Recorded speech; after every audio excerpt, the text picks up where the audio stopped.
Assalamualaikum warahmatullahi wabarakatuh. Perkenalkan, nama saya Ferdi dengan NIM 21650142. Saya dari kelas A. Di sini saya akan menjelaskan beberapa jenis-jenis kejahatan cyber beserta landasan teorinya. Yang pertama itu pencurian identitas. Seseorang mencuri informasi pribadi seseorang seperti nomor kartu kredit atau informasi akun bank untuk melakukan transaksi legal atas nama korban. Contoh kasusnya, wanita 24 tahun dipenjara 66 bulan atas pencurian identitas senilai 51,5 miliar rupiah.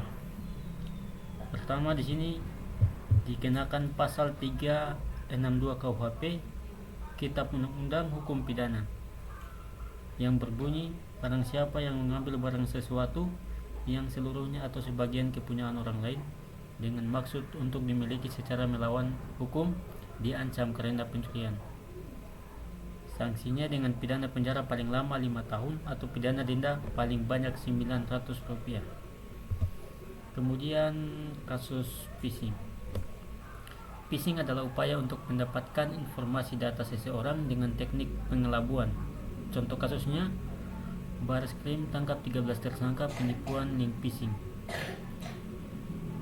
Untuk pasal hukuman, masing-masing pelaku dikenakan jeratan pasal 3,5 dan 10 UU tentang pencegahan tindakan pidana pencucian uang atau TPPU.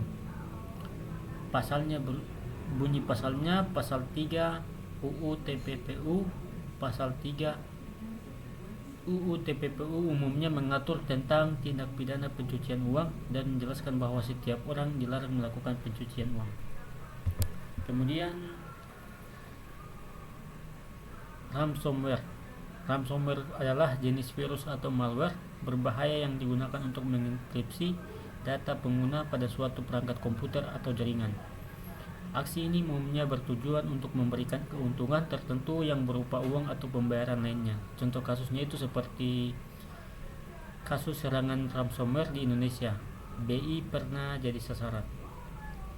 Ini dikenakan pada pasal 27 ayat 4 UU ITE yang berbunyi, ialah setiap orang yang dengan sengaja dan tanpa hak mendistribusikan dan atau mentransmisikan dan membuat dapat diaksesnya informasi elektronik atau dokumen elektronik yang memiliki muatan pemerasan atau pengancaman sebagaimana dimaksud dalam pasal 27 ayat 4. Kemudian kasus malware. Malware adalah perangkat lunak yang diciptakan untuk menyusup atau merusak sistem komputer, server atau jejaring komputer tanpa izin dari pemilik, dan memungkinkan terjadinya pencurian data atau informasi. Contoh kasusnya yaitu, awas ada malware Android yang tak bisa dihapus. Ini dikenakan pasal 34 UU ITE yang berbunyi, berisikan kategori perbuatan yang dilarang atau setiap orang dengan sengaja dan tanpa hak atau melawan hukum memproduksi, menjual, mengadakan untuk digunakan, mengimpor, mendistribusikan, menyediakan atau memiliki perangkat keras, perangkat lunak dan kode akses bagi pelanggar larangan. Kemudian ada kasus serangan DDoS. DDoS ini adalah serangan dunia maya di mana pelaku berupaya membuat mesin atau sumber daya jaringan tidak tersedia bagi pengguna yang dituju dengan mengganggu layanan host yang berhubung ke internet untuk sementara atau tanpa batas. Contoh kasusnya yaitu situs Konde.co kena serangan DDoS usai beritakan kasus pemerkosaan pegawai Kemenkop UKM. Ini dikenakan pasal 33 UU ITE yang bunyinya, berisikan kategori perbuatan yang dilarang adalah setiap orang dengan sengaja dan tanpa hak atau melawan hukum melakukan tindakan apapun yang berakibat terganggunya sistem elektronik. Kemudian kita masuk pada kasus pornografi anak. Pornografi anak adalah tindakan pidana yang mengeksploitasi anak-anak dan termasuk sebagai perbuatan kejahatan seksual pada anak. Contoh kasusnya itu pornografi anak di medsos, Polda DIY temukan 3.800 foto dan video. Ini dikenakan pasal 27 ayat 3 UU ITE yang berbunyi melarang setiap orang dengan sengaja dan tanpa hak mendistribusikan dan mentransmisikan informasi atau dokumen elektronik yang memiliki muatan penghinaan dan pencemaran nama baik. Kemudian kita masuk pada peretasan email. Peretasan email adalah salah satu kejahatan cyber yang mengacu pada akses tidak sah atau manipulasi akun email seseorang tanpa persetujuan mereka.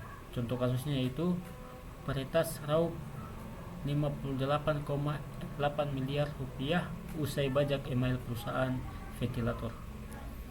Ini dikenakan pasal 44 ayat 1 UU ITE yang bunyinya setiap orang dilarang dengan sengaja dan tanpa hak mengubah, menambah, mengurangi, membuat tidak berfungsi atau merusak informasi elektronik dan dokumen elektronik sehingga informasi elektronik atau dokumen elektronik tersebut menjadi tidak benar, rusak atau tidak berfungsi.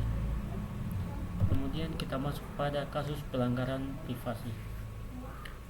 Privasi invasion merupakan bentuk penyalahgunaan akses data pribadi orang lain yang melawan hukum yang mengganggu hak privasi individu dengan cara menyebarkan data pribadi tanpa seizin yang bersangkutan. Contoh kasusnya yaitu Facebook didenda Rp 69 triliun akibat kasus pelanggaran privasi. Ini dikenakan pada pasal 26. Yang bunyinya setiap orang dengan sengaja dan tanpa hak mengakses informasi elektronik dan atau dokumen elektronik yang dilindungi dengan pengamanan. Ini dipidana dengan pidana penjara paling lama 6 tahun atau denda paling banyak 1 miliar rupiah. Kasus ke-9 yaitu kejahatan seksual. Sexuality cyber crimes dapat secara sederhana didefinisikan sebagai pelecehan seksual yang terjadi terutama melalui internet. Contoh kasusnya tentang kasus kekerasan seksual terhadap 13 santriwati dan pidana mati bagi pelaku. Ini dikenakan pasal 289A KUHP yang bunyinya barang siapa melakukan perbuatan cabul dengan kekerasan atau ancaman kekerasan ini dikenai sanksi pidana dengan pidana penjara paling lama 9 tahun. Yang terakhir itu kasus pemerasan online. Jenis cybercrime ini berupa pemerasan yang dilakukan terhadap korban. Modusnya adalah pelaku akan meminta sejumlah uang tebusan agar data penting yang telah dicuri dapat dikembalikan dan tidak disalahgunakan. Contoh kasusnya yaitu kasus pemerasan bermotif penyebaran foto bugil korban terbongkar. Ini dikenakan pasal 368 KUHP yang bunyinya barang siapa dengan sengaja dan melawan hukum mengambil barang sesuatu yang seluruhnya atau sebagian kepunyaan orang lain dengan maksud untuk mencambuk orang itu atau orang lain untuk menyerahkan sesuatu yang menjadi haknya atau hak orang lain. Ini dikenakan sanksi pidana dengan pidana penjara paling lama 5 tahun. Mungkin sekian yang dapat saya sampaikan. Lebih dan kurangnya mohon dimaafkan. Wassalamualaikum warahmatullahi wabarakatuh.